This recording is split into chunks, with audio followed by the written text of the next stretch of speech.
Father, good morning. This morning's so good, we have Pastor Perry Hamilton with us today.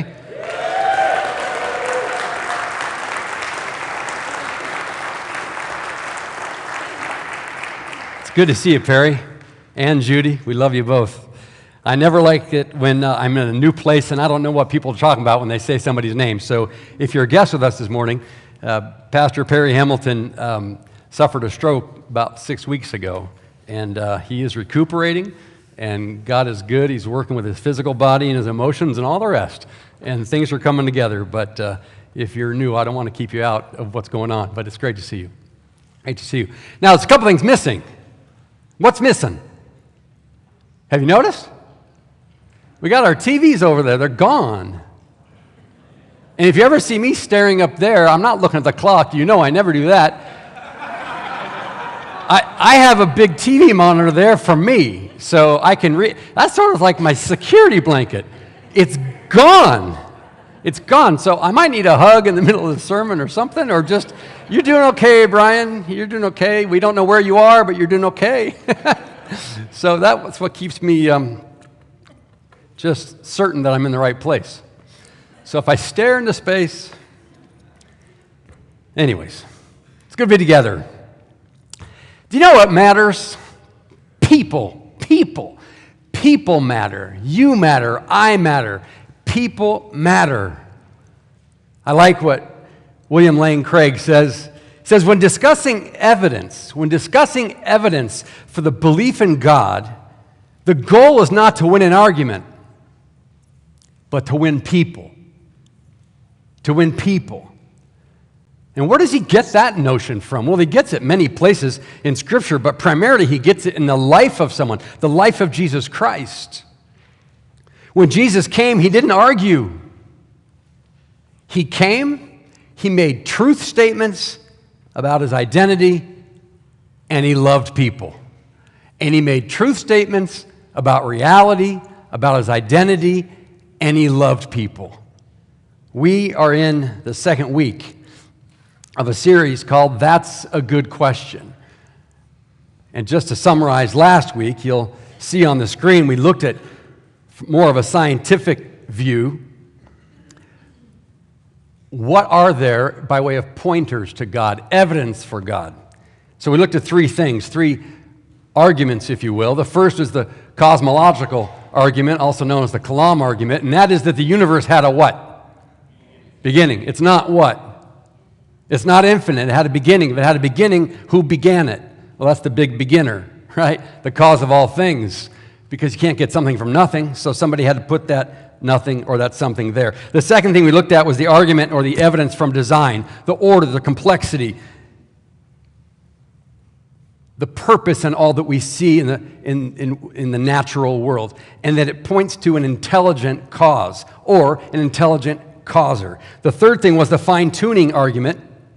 And that's the evidence from balance, that what we see in nature, it not only allows for the possibility of biological life, specifically human beings, but also the sustaining of biological life. Those three things are what we see in the natural world around us. Those are concrete pointers to the existence of God. Before we jump into this morning, where we'll look at two more, but these two will have nothing to do with what we see in outer space. It has to do with what we see within us, what we feel, what we experience.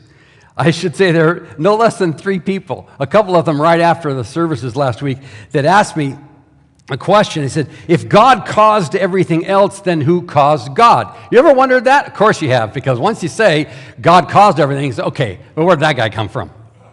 Right? It's a great question. Well, the answer is this, and it's easy to get your head around. God was not caused. If God was caused, then he's just like anything else. He can't be the uncaused mover if he himself was caused. So the answer is God is infinite. Okay, come on, all three said. How can that be? Well, this is what we have to get our minds around. We won't get our minds around infinity. Eternity. It'll just warp your brain if you try. And it's good to try. But you won't get there. But here's what we do have to understand. Your brain's going to be warped one way or another. Because before it was proven scientifically that the universe had a beginning, common conclusion was the universe was infinite. So you've got to let your mind bend around that reality, or what was thought to be reality, before an understanding of the Big Bang. So either the universe is infinite, warps your brain, it's always been here. That's what scientists said. It's just always been here. That's the same thing as saying it's infinite. But if it's not, and now we know it's proven not to be, then the God who caused it, or the being, or the entity, whatever you want to call it, that caused the universe itself has to be infinite. You just can't dance around infinity. It's there.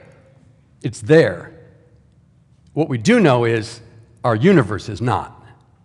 That's why I said what we have found out in scientific discoveries continues to be massively significant pointers to the reality of a creator God.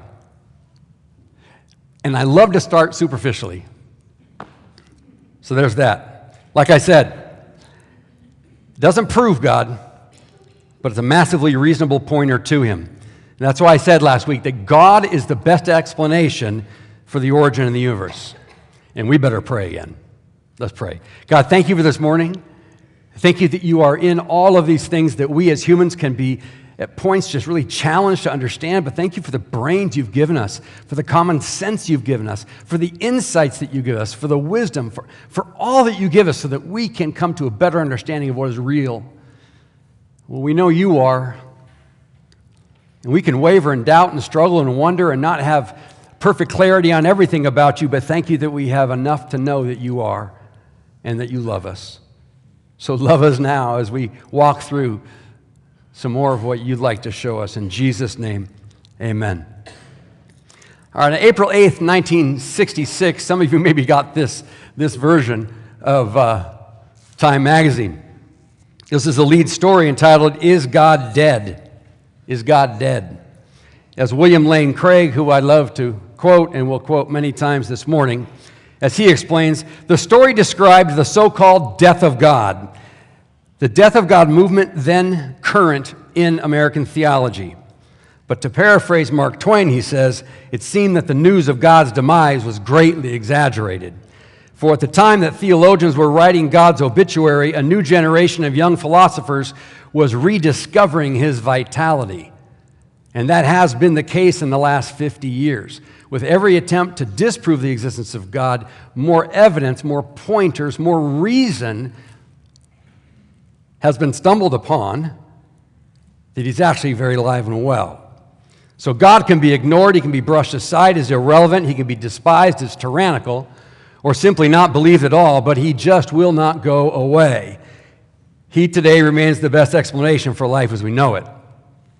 Speaking of some definitions of atheism, Etienne Born, in her book Atheism, 1961, defines her belief system this way. Atheism is the deliberate, definite, dogmatic denial of the existence of God. It is not satisfied with appropriate truth or relative truth, but claims to see the ins and outs of the game quite clearly, being the absolute denial of the absolute. But I think it's very well stated. We can all chuckle, and I do too, but that is very well stated. Now, some atheists do not take such a hard stand against theism by dogmatically denying the existence of God. Rather, it's almost by default. And this is what they say, that you simply can't assert God's existence as rationally provable. And since it's not rationally provable, then by default, I choose to be an atheist. It's a softer way to get at the same conclusion, that God does not exist. Taken from the Encyclopedia of Philosophy, an atheist is a person who maintains that there is no God. That is, that the sentence, God exists, expresses a false proposition. And then the definition ends, a person who rejects belief in God. So, everyone holds a worldview. We'll talk about this in a couple of weeks. The theist does, the agnostic does, the atheist does. Everyone has bought into a particular set of conclusions about what is real, what is true with a capital T. Everyone does. We may not be dialed in on it, but we live it out. We live it out. Those conclusions form one's worldview, and at a minimum, all worldviews give answers to four things: origin, purpose, morality, and destiny. That's what worldview does. It speaks to origin, how we got here; purpose, why we're here; morality, what ought we be doing while we're here; and destiny, where the heck are we going? That's what worldviews address. So there's an atheistic, theistic, agnostic, all sorts. There's many of them. With that in mind, I'll make two statements this morning that I believe are truth statements. Statements of reality. Factual statements. I believe them to be anyway. I hope you'll give them some thought. Can I get my water?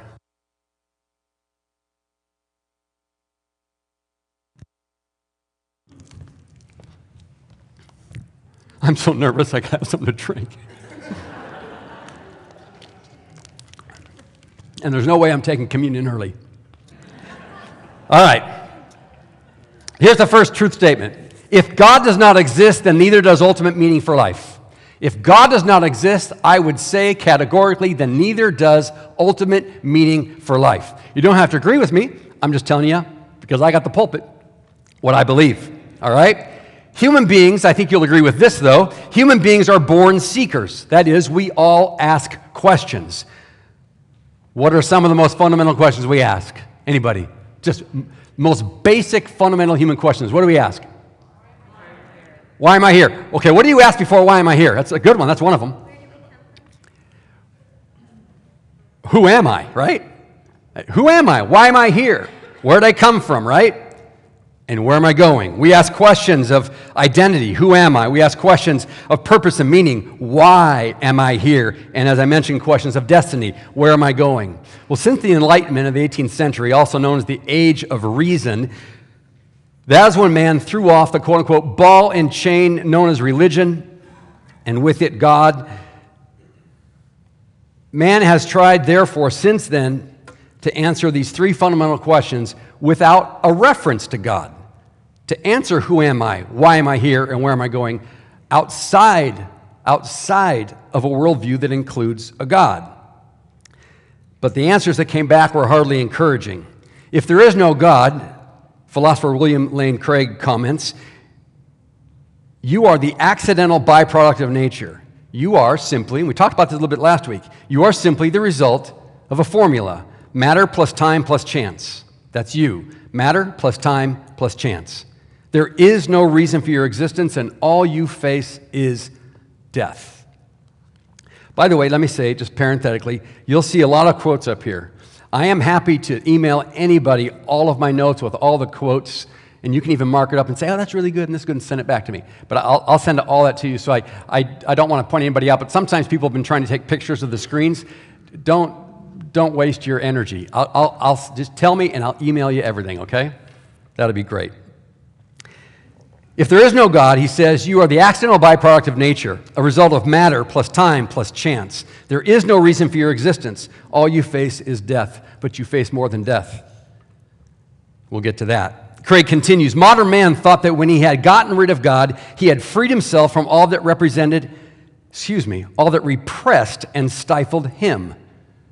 Instead, he discovered that in killing God, he'd also killed himself. For if there is no God, then man's life becomes absurd. The age of reason left man with no real reason for his own existence. Think about it logically. If there is no God, your existence is accidental, as Craig says. You are the result of time plus chance plus matter, or matter plus time plus chance. You were not placed here on purpose. And if you weren't placed here on purpose, you were not placed here for any purpose. If there is no God, you are nothing more than a biological organism. And like any other biological organism, you will cease to exist. And the person that today you call myself will be no more. Not even just dead, non-existent. If there is no God, thirdly, compared to the rest of human history, your days on earth are but a few brief seconds. And this is all the life that you will ever know. if there's no God. To quote the very famous French existentialist Sartre, he observes, several hours or several years make no difference once you've lost eternity.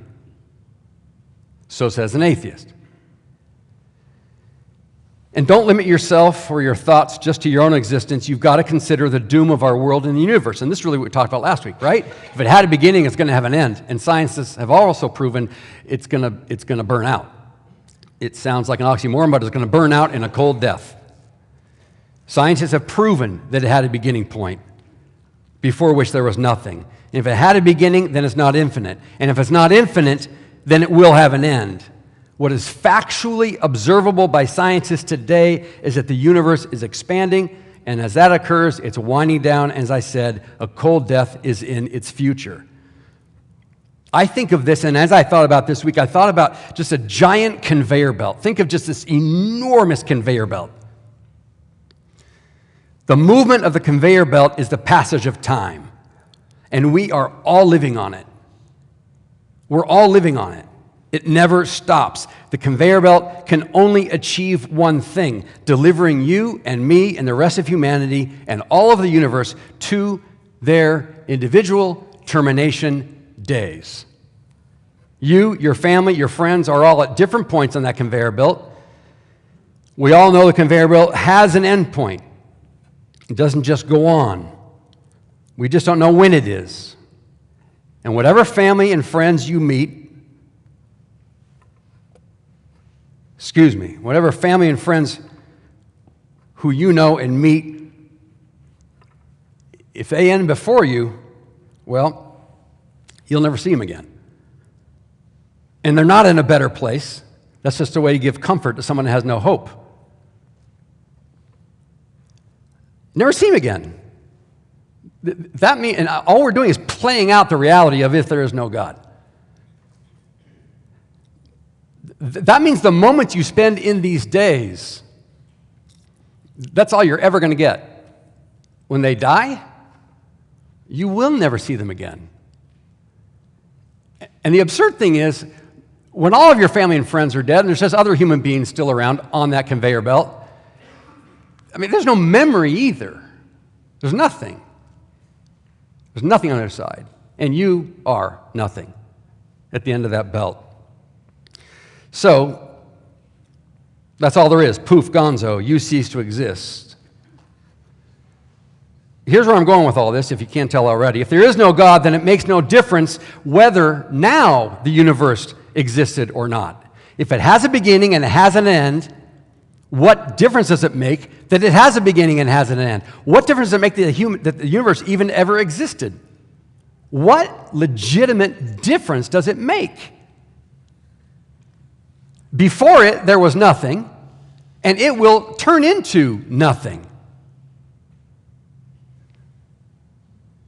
So for what purpose was it around? For some number of billion years. It will all cease to exist.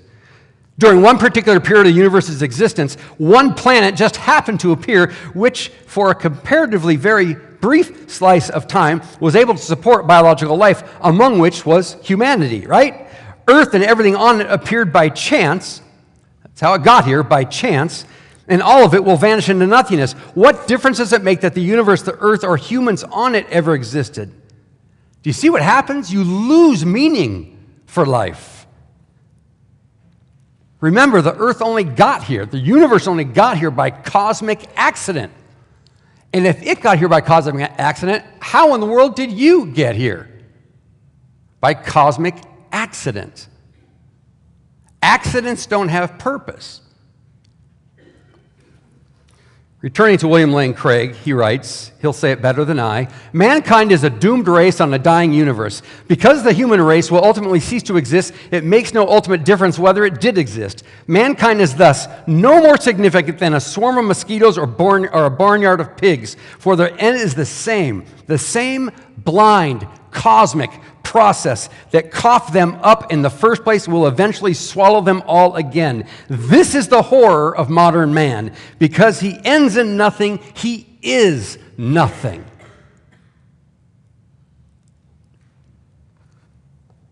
The research of the doctors who alleviate pain and suffering, the contribution of the scientists to advance human knowledge, the efforts of the diplomat to secure peace in the world, the sacrifices of good men and women everywhere to better the lot of the human race, these all come to nothing. We're all just chugging along on that conveyor belt every day, trying to do what? Well, improve our lives. I get it. You do it. I do it. But when we die, it will be as if we never lived in the first place. The universe gone, poof. You gone, poof. Everyone you ever knew, poof. There's nothing. Why does it matter that we live now if non-existence is our unalterable end? Why? What's the point? If everything eventually comes to nothing, then what are we trying so hard to achieve? Thinking some more, if there is no God, really life is like being on a jet airliner, right? Some passenger jet, 35,000 feet in the air. All the engines go out. There's no more fuel in any of the gas tanks. The plane and everyone on it is doomed. It's going to fall into a death spiral before too long. You're on that plane. I'm on that plane. There's no hope of survival. That's like life without God. It's just like the conveyor belt illustration. Now, on the bright side, we have the opportunity on a plane to ask the flight attendant for some ginger ale, or maybe another beer, another bag of peanuts, so that we might at least enjoy what's left of the ride. And you think I'm being sarcastic? I am.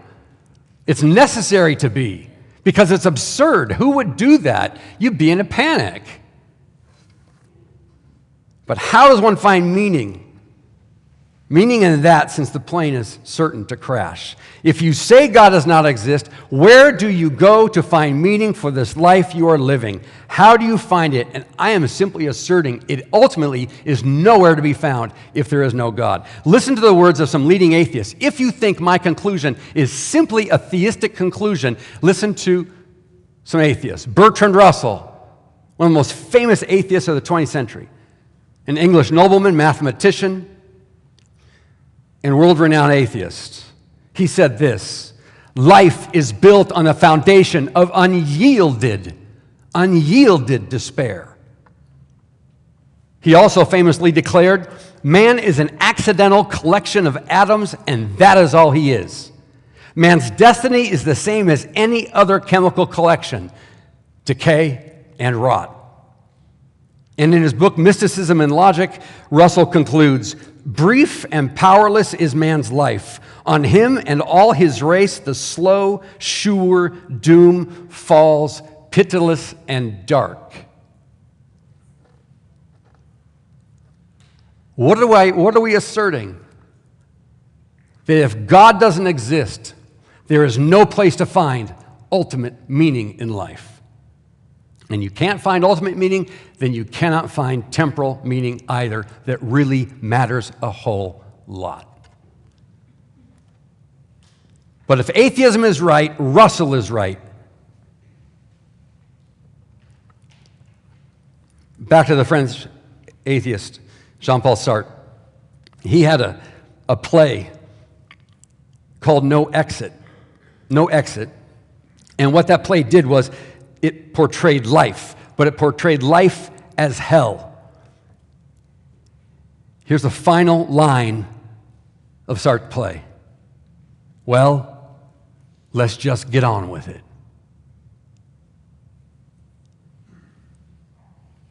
There's nothing. Let's just get on with it. Stephen Jay Gould, a leading atheist as well, said, we may yearn for a higher answer, but none exists. Michael Foucault, another atheist, well-known professor in the 1970s, he was speaking to a student who come to see him. The student says, shall I take chances with my life? Foucault says, by all means, take risks, go out on a limb. The student, but I yearn for solutions. Professor Foucault said, but there are no solutions. The student says, but at least I need some answers. But Professor Foucault said, but there are no answers. Bertrand Russell, Stephen Gould, Michael Foucault, leading atheists, they drew honest conclusions. They were consistent. They said there was no God. They followed that internally in their own processes of their mind and their heart and their conscience, and they came to a consistent conclusion. If there is no God, then there's nothing that you're going to get of ultimate meaning. And I applaud them for their consistency, although my heart breaks for their conclusions. There are some atheists that maintain that meaning in life can still be found. I don't want to misrepresent, and I haven't, because that's what those atheists said. There are, however, and I think those are the honest ones, there are, however, some that say meaning can still be found. In 1986, James Rachels, another atheist, wrote a book entitled The End of Life. In it, he suggested that, quote, we don't need purpose in the sense of an overarching objective purpose to life, but we can have purpose in life. I love the semantics. And I'm not making fun of him. I just don't agree. Kai Nielsen, a very influential atheist of the day, he draws the same conclusion. You don't need overarching meaning. You can find meaning in the moment. There's no meaning to life, but I can find meaning in life. How does that happen? There's no meaning to life, but hey, I can find meaning here and here and here in the moment. Kai Nielsen says the same thing in his book, Why Be Normal? Why Be Normal? That's my book. It's Why Be Moral is his book.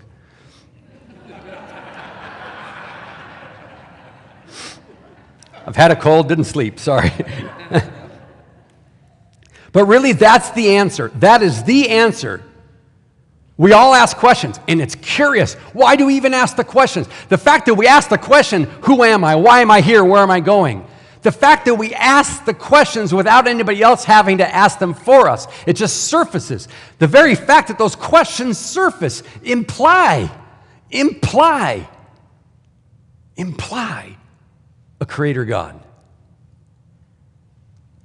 They imply ultimate meaning. But you can't find it unless there's a creator God. Really? The answer to those questions, who am I, why am I here, where am I going? Here's the answer. Well, there's no overarching meaning to life, young man, but you can find meaning in it. Here and there and there. Wow. You know what that is for me? That's the beer and peanuts on that plane going down. Doesn't do me any good ultimately. I'm sure you've heard this analogy before. That's like saying human existence is being a passenger on a Titanic, right? You already know it's sinking, but in the hours you have left, you can still find plenty of things to do that are worthwhile from your point of view. You can visit people in the sickbay of the ship. You can read Plato in the ship's library. You can gaze up into the night sky and appreciate its beauty as the ship goes down, right? And I would simply ask again, why? Why spend your time with such things? Why help others? Why read to gain knowledge? Why gaze at the beauty of creation? Oh, because it's not creation, excuse me. The beauty of the universe. In the end, you've got nothing, and the same is true for everybody else. Well, someone may say, but it's meaningful to help somebody else, another human being, and I would agree. But on what basis does the atheist conclude it to be meaningful? Because it can only be meaningful in the moment, at best, but there's no ultimate meaning to caring for somebody. There's none. Because they'll even say, you can't find meaning, right? There's no ultimate meaning to be found. So, I'm not trying to beat a dead horse. A few years ago, I was driving the kids to school down south of here, and I noticed this old yellow school bus. It was no longer yellow. I could just tell the school bus because of the way they're shaped, right? The whole thing was painted black. Not a shiny black, but a matte black. And it was pulling a trailer, and it was black as well. And on it was sort of chaotically scripted these words. Now on tour, and I tried to pronounce that. I can't, Nia. Okay, and now on tour, N-I-A-Y-H. What in the world is that? So I never have any trouble speeding. I sped up, got next to it, and realized when I got next to the bus, those words and initials that I saw on the trailer were actually all spelled out on the side of the bus, and that NIAYH was actually an acrostic for something, and here's that something. It stands for Now Is All You Have. Now on tour, now is all you have. That's tragic. But it is an accurate conclusion if there is no God. Are you with me? God is the best explanation for man's fundamental questions. Who am I? Why am I here? Where am I going? Even the fact, as I said, that human beings ask those questions of meaning and purpose implies there must be both meaning and purpose. All right. Not only does meaning in life disappear if there is no God, my second truth statement. If God does not exist, then neither do objective moral values. Oh, this gets fun. God is the best explanation for objective moral values and duties. In our experience, we recognize certain moral values and duties as objectively binding and true. For example, we all recognize that it's wrong to walk into an elementary school with an automatic weapon and begin shooting little boys and girls and teachers. We all know that's wrong. If there is no God, where is the ultimate standard of moral values to suggest that is wrong or to declare that that is wrong? If there is no ultimate standard of morality, on what basis can we say that such behavior is wrong? We may not like it, but on what basis? Objective moral standard. On what basis do we say it's wrong? Moral values are just the subjective byproducts of biological evolution and social conditioning. That's what they are if there is no God. But that also means they have no objective validity. We have just concluded they're wrong for a couple of reasons. Like I said, social conditioning or personal preference. Alex Rosenberg, professor of philosophy at Duke University, he's brutally honest about the implications of his atheism as well. In his book, The Atheist's Guide to Reality, he declares, there is no such thing as morally right or wrong. This is a brilliant man who's being honest about his worldview, and I applaud him for that. There is no such thing as morally right or wrong. He goes on to say, individual human life is meaningless and without ultimate moral value. And additionally, we need to face the fact that nihilism is true. By contrast, the theist grounds objective moral values in God and our moral values in His commands. It's God's character that becomes the objective standard, the ultimate standard of morality, of what is right and wrong, both our moral values and our duties. An atheistic worldview lacks objective standard for morality. Listen to the famous atheist-turned-Christian C.S. Lewis. My argument against God was that the universe seemed so cruel and unjust. But how had I gotten this idea of just and unjust? Oh, he thought, and he thought. A man does not call a line crooked unless he has some idea of a straight line.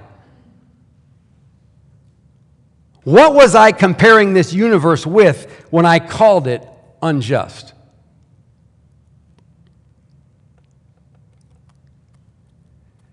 There has to be a standard. And for the one who chooses not to believe in God, in love, I would just say, friend, where do you find it? Where? Where do you find it? The most popular form of atheism is what's also called naturalism. And it simply states that the only things that exist are the things that we can describe by scientific theory. But since you cannot find moral values in a scientific experiment, like in a test tube, the moral values don't really exist. Moral values and moral duties are simply the constructs of human beings, something we've come up with, nothing more. Returning to William Lane Craig, he gets the following example. In the same way that a group of baboons exhibit cooperative and even self-sacrificial behavior because natural selection has determined it to be advantageous in the struggle for survival, so their primate cousins, Homo sapiens, exhibit similar behavior for the same reason, as a result of social-biological pressures, pressure to conform. There has evolved among Homo sapiens a sort of herd mentality, same thing as with the baboons, which functions well in the perpetuation of our species. We have found something that seems to work for us so that we keep on existing as long as we can. But the point is, if there is no God, then we value what we value and we behave what we behave due to social pressure and convention. There's the reason why. It's still not objective, but there's the reason why. The human species has determined over time that a certain kind of behavior is advantageous for our struggle to survive. Some atheists call this human flourishing. There's my reason, so that humans would flourish. That's why I do certain things and don't do other things. Certain actions, such as incest and rape, may not be biologically and socially advantageous, and so in the course of human development, they become taboo or wrong. But that does absolutely nothing to show that rape and incest are really wrong. Now, we say they are. On what basis? You have to have a divine, if you will, I don't like the way it's phrased, moralator, just like you have to have, right, the unmoved mover, the big causer. You have to have the one that establishes moral values. If not, then you have to be logically consistent and say that all moral behavior is based on social convention, a herd mentality, survival of all of us. Though the rapist is going against the herd mentality of culture, he's not going against anything objectively moral. For no objective, absolute moral standards exist if God is out of the picture. I really don't have the moral obligation to do anything if God doesn't exist, and neither do you. Listen to this one closely. On the atheistic view, human beings are just animals, and animals have no moral obligations to one another. When a lion kills a zebra, it kills a zebra, but it does not murder the zebra. When a great shark forcibly copulates with a female, it forcibly copulates with her but does not rape her. For there is no moral dimension to these actions.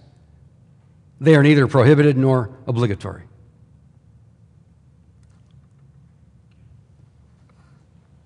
It's blunt. But friends, it's the logical, consistent, and we have to be consistent with our worldview.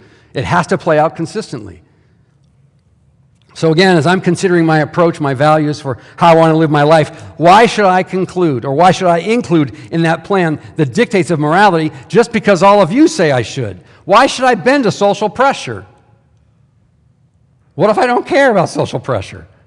You can't say that objectively I'm wrong. You just say I'm going against the herd, which I would be. So, how will I base my morality if there is no God? On social convention? It's also due to social convention that we drive our cars on the right side of the road instead of the left. What if, through social convention and pressure, we decide one day to change and flip it? Likewise, what society says is immoral today, it might be moral the next week. Because again, there's nothing against which ultimately to ask the question, what is right and what is wrong? It's just what society, where we live, decides to figure out. How about personal preference? Well, it's also personal preference that I eat Italian food and not a whole heck of a lot of Peruvian food. My morality can be the same way. Maybe I'll start eating more Peruvian food. It's up to me. You can eat what you want. But my diet's going to be something I put together for me. My morality is the same way. Would you please listen closely to what I'm saying next. I am not in any way saying that an atheist is incapable of doing good things. I am not saying that. I am not saying an atheist is incapable of living a good life. Many, many do. I am not saying that he or she, the atheist, is incapable of being moral. I'm not saying they can't care for other people or that they don't. I am not saying they don't live sacrificially. I am not saying they have an inability to be kind or that they're simply not kind. I'm not saying any of those things. What I am saying, though, is that the atheist has no ultimate objective standard for his or her moral decisions, as good as they might be, as reflective of God as they might even be. Without God, they have no moral standard for that choice. Please tell me we're together. I know it's a lot. This is so important, though, for us. Without God, you're hard-pressed to find, I would say impossible to find, a legitimate reason for moral behavior. And without God, you'll never find an objective standard for it. So, moral values, social convention, personal preference, or they're just there, or not. Kai Nielsen says they're not there at all. There is no such thing as moral value. And since there's no objective, absolute moral standard, only subjective ones, that means each person is justified in the moral view they choose for themselves. So given that naturalistic worldview, how can you tell me that Mother Teresa is good and Adolf Hitler is evil? How can you do it? You can't. If a person wanted to be the best male prostitute he could be, on what basis would you criticize his choice? And what rationale would you offer to suggest that the deeds of Mother Teresa have greater moral value than the deeds of a male prostitute? On what basis do you conclude that humans even have inherent worth? Why should I give my money to feed the poor instead of keeping it for myself? You can't answer that question out of objective reasoning. Why should I give my money to feed the poor? I happen to like hamsters, right? Why shouldn't I give my money to care for all the world's hamsters instead of caring for the poor? Well, one might respond, and some do, human beings have certain properties that make them more valuable than hamsters. For example, human beings have rationality, reason, rationality. They have higher intelligence. Some are stronger, or they're all stronger than hamsters, and they're more capable than hamsters. We all know that to be true.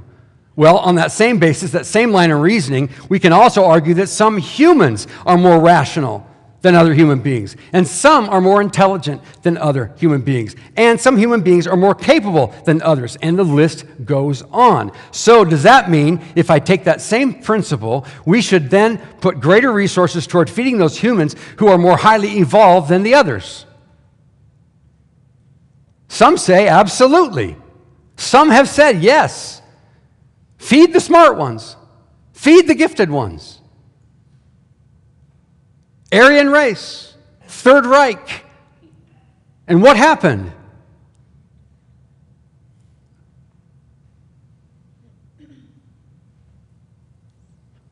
A massive move toward the extinction of an entire people. And so what was the Holocaust? It was population control, in which those determined to be weak and unwanted, they're killed off to make room for the strong. Survival of the fittest. Social Darwinism at its very highest point. Friends, if there is no God, then there is no ultimate lawgiver. And without an ultimate lawgiver, there is no objective moral law. And if there is no moral law, then as Fyodor Dostoevsky has said in his book, Brothers Karamazov, all things are permitted. Another incredibly clear and consistent statement. If there is no God, all things are permitted. Just go for it. If God is dead, everything's justifiable. I'd like to read a poem from an Englishman, a journalist named Steve Turner. We believe in Marx, Freud, and Darwin. We believe everything is okay as long as you don't hurt anybody, to the best of your definition of hurt and to the best of your knowledge. We believe in sex before, during, and after marriage. We believe in the therapy of sin. We believe that adultery is fun. We believe that sodomy is okay. We believe that taboos are taboo. Jesus was a good man like Buddha, Mohammed, and ourselves. He was a good moral teacher, although we think his good morals are bad. We believe that all religions are basically the same, at least the one that we read was. We all believe in love and goodness. They only differ on matters of creation, sin. All religions believe in love and goodness. They only differ on matters of creation, sin, hell, God, and salvation. We believe that after death comes nothing, because when you ask the dead what happens, they say nothing. If death is not the end, if the dead have lied, then it's compulsory. Heaven, that is. We all get it, excepting perhaps Hitler, Stalin, and Genghis Khan. We believe that man is essentially good. It's only his behavior that lets him down. This is the fault of society. Society is the fault of conditions. Conditions are the fault of society. We believe that each man must find the truth that is right for him. Reality will adapt accordingly. The universe will readjust. History will alter. We believe that there is no absolute truth, accepting the truth that there is no absolute truth. And of course, in conclusion, we believe in the rejection of all creeds, which this is called, this poem. But in Christian theism, what a theist understands that just as there is a natural order to the universe, so too there's a moral order. This moral order exists in human beings who can, will, or choose to live morally. Even a casual consideration of human conduct suggests life is lived according to some moral code. A code theists believe has its roots in God. There are no objective moral values to affirm unless there is an objective morality or an unchanging God behind it. I believe that when the God of the Bible is understood to exist, that then life becomes clear. And in Christianity, we find answers to life. Christianity tells us why we all feel, as humans, a sense of moral oughtness. Think of a country that you might know. Think of one where people are admired for running away in battle. Show me a society where a man is hailed as a hero for betraying all the people that have been good to him, or where selfishness is admired and rewarded. Find a society where, though men have differed as to whether or not you can have one wife or four, show me a culture that doesn't say you can't just have any woman you like. They all place limitations. Nobody had to teach them that. You see this all over the world.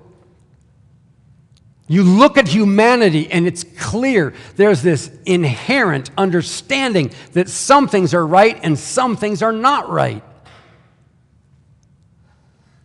Christianity, it tells us why it's there. It's because God is there. He gives us that moral oughtness.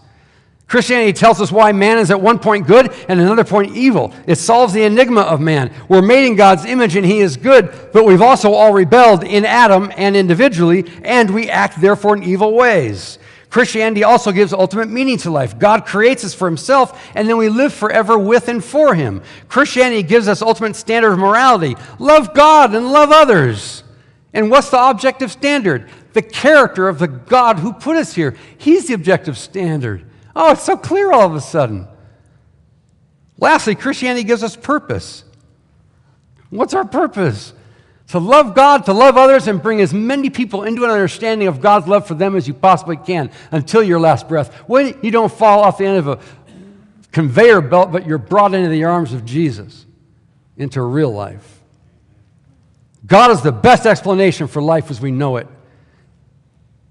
Let me read just a couple of passages of Scripture. Psalm 8. Lord, our Lord, David says, how majestic is your name in all the earth. You have set your glory in the heavens. Through the praise of children and infants, you've established a stronghold against your enemies to silence the foe and the avenger. When I consider your heavens, the work of your fingers, the moon and the stars, which you have set in place. What is mankind that you're even mindful of them? Human beings that you even care for them. David sees the smallness and the bigness of all that God created. But then he goes on because he knows you've made us a little lower than the angels and you've crowned humanity with glory and honor. We do have value. You made us rulers over the works of your hands. You put everything under humanity's feet. All the flocks and herds and animals and the wild and the birds and the sky and the fish in the sea, all that swim in the paths of the sea. Lord, our Lord, how majestic is your name in all the earth. Your fingerprint, it's everywhere. Around me, on me, in me. That's why David also wrote in Psalm 139 these words. For you created my inmost being. You knit me together in my mother's womb. I praise you because I'm fearfully and wonderfully made. That's me he's talking about. It's you. Your works are wonderful. I know that so well. My frame, it wasn't hidden from you when I was made in a secret place, when I was woven together in the depths of the earth. Your eyes saw my unformed body. All the days ordained for me were written in your book before any one of them came to be. How precious to me your thoughts, God. How vast is the sum of them. Were I to count them, they would outnumber the grains of the sand. When I awake, I'm still with you. He gives meaning to all that is unclear. Is God dead? Let's just say the news of his demise is greatly exaggerated. We're not going to close with a song. But before we sing, we're going to take communion and thank the Lord that put us here, for putting us here. If the ushers come forward, just bow your head for a moment. The band's going to come out.